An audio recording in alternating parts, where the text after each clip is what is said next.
أعوذ بالله من الشيطان الرجيم. بسم الله الرحمن الرحيم. يا أيها المدثر قم فأنذر وربك فكبر وثيابك فطهر والرجز فاهجر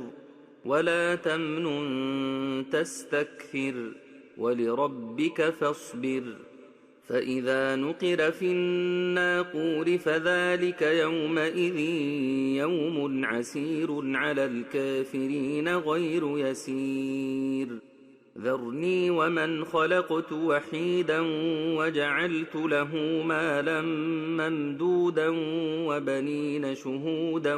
ومهدت له تمهيدا ثم يطمع أن أزيد كلا إنه كان لآياتنا عنيدا سأرهقه صعودا.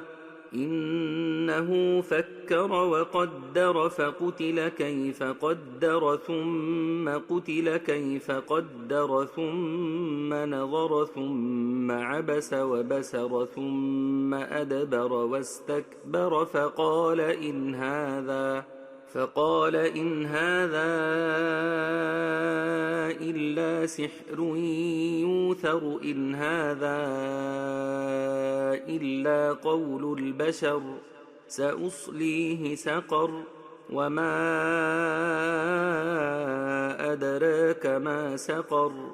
لا تبقي ولا تذر لواحة للبشر عليها 19. وما جعلنا أصحاب النار إلا ملائكة وما جعلنا عدتهم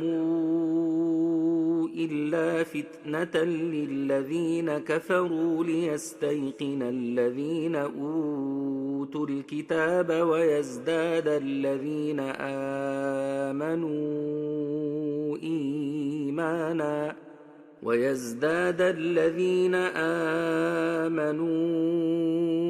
إيمانا ولا يرتاب الذين أوتوا الكتاب والمؤمنون وليقول الذين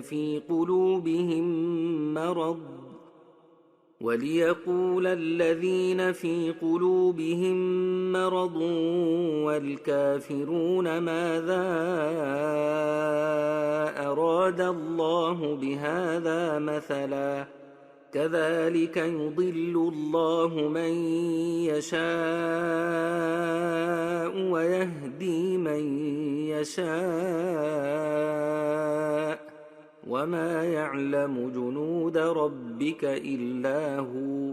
وما هي إلا ذكرى للبشر. كلا والقمر والليل إذا دبر والصبح إذا أسفر إنها لإحدى الكبر نذيرا للبشر لمن شاء منكم أن يتقدم أو يتأخر كل نفس بما كسبت رهينة إلا أصحاب اليمين في جنات يتساءلون عن المجرمين ما سلككم في سقر قالوا لم نك من المصلين ولم نك نطعم المسكين وكنا نخوض مع الخائضين وكنا نكذب بيوم الدين حتى أتانا اليقين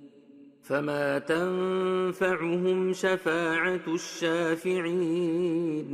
فما لهم عن التذكرة معرضين كأنهم حمر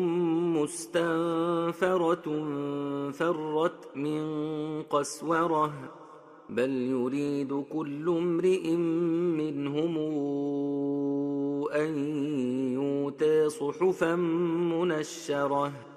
كلا بل لا يخافون الآخرة كلا إنه تذكرة فمن شاء ذكره وما تذكرون إلا أن يشاء الله هو أهل التقوى وأهل المغفرة